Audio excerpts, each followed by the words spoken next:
What's happening, guys? So I'm going to make a quick video about my solar panels. I previously had a wind turbine. I've gone ahead since then and removed the wind turbine. So this is my solar panel setup. I've got two 160 watt solar panels. Hopefully the wind's not too bad. I'm up on my roof here. And they are wired into my grid. So I'm going to walk down here. I'm going to show you the grid tie setup, and then I'll explain briefly how it works. So here we go.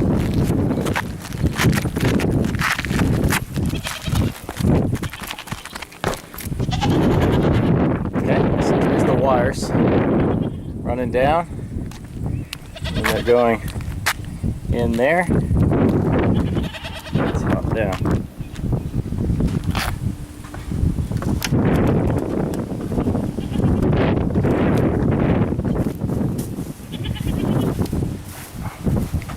Hey dogs. Hey goats. Hey dog. Alright, there's my wood for the winter. And there's some more. Alright, so this is my grid tie setup. I had something similar to this with my wind turbine. Got my kilowatt meter here. Okay, so it is getting close now to about 4 o'clock. My roof does not face straight south, so I don't get the most optimal wattage from the panels, but it does face pretty close to south, but it's kind of southeast. So near the end of the day, I'm not getting as much wattage as I probably should. But at peak hours, I'm probably running at about, let's say 75% efficiency. So here's the inverter. It's a grid tie inverter. 600 watt capability. And then of course the cables are running up there to the solar panels. So the way that this works is at peak hours, which is the hours where the sun is most directly hitting the solar panels, I'm going to be getting somewhere in the arena of 250 or so watts going into my grid. So this kit came with the solar panels and the inverter. I've actually bought a bigger inverter since. The original kit had a 300 watt inverter. This is a 600. The original kit cost me about 500 and something dollars, 550 or so, and that came with the two panels, all the wiring that I needed, etc. And I already had the kilowatt meter. So I removed my wind turbine because it actually it had some issues. I don't want to go too in depth, but there was a power surge.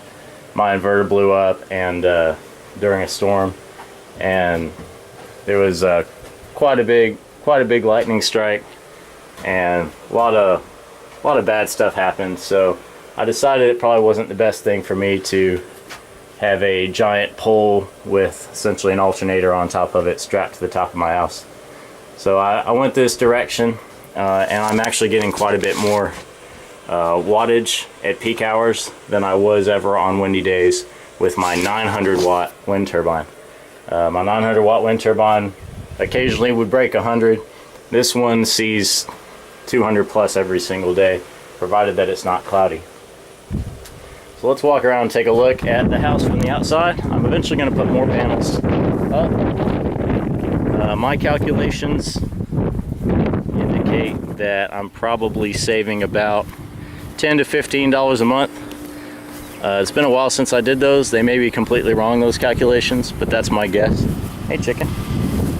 Hey chickens. So there's my house, there's the panels. Again, this side of the house is southeast. I'm going to try to fill up this entire roof with solar panels. Obviously it would be best if they were directly facing south. I may do another video about exactly how to set them up, but it was fairly simple, and the inverter is plug-in, so I wired its own outlet. I actually did that whenever I had the wind turbine. I wired up a separate outlet just for it, so it can't mess with whether that particular breaker blows. The outlet has its own breaker, and the inverter has its own outlet, and it's just feeding energy into my grid. So in theory, if I got enough of these panels up on the house, in theory, I would have no electric bill, and during the months that I'm getting a lot of sun and not using a lot of energy, I would potentially be putting so much money back into the grid that I might get a check from the electric company. So that's how this all is supposed to work. So I'm going to try to get some more, and if I do, I'll make an install video where I show y'all how to piece them together and etc. But if you're going to do this, I would recommend don't try to piece these together yourself in terms of mixing a solar panel with an inverter. There's a lot of factors that go into it in terms of whether or not you're going to wire them up parallel or in a series, because that's going to change what type of inverter you need, etc., etc. I would do a video about that, but I don't think anyone would watch it, and I'm not an electrician, so I'll probably just say things wrong. But I would recommend getting a kit. Check out on eBay. You can get kits from China, kits from Germany, and they all come with basically everything that you need. Occasionally you'll have to add some wire depending on how far you're going to have it from your house or whatever, which is why I just put it on my roof, because it was simpler. Didn't have to make a stand, and I didn't have to set up some wire. Hi, chickens. Okay, so my next video is going to be about my wood stove. I'll tell you all about that. It was a huge success for the winter. My lowest electric bill during the winter was about $25, so I was pretty happy with that. And pretty much my highest was about $50. So all through the winter I had a really nice low electric bill. So that'll be my next video. Thanks for watching. Let me know if you have any questions in the comment section below, and we'll see y'all next time.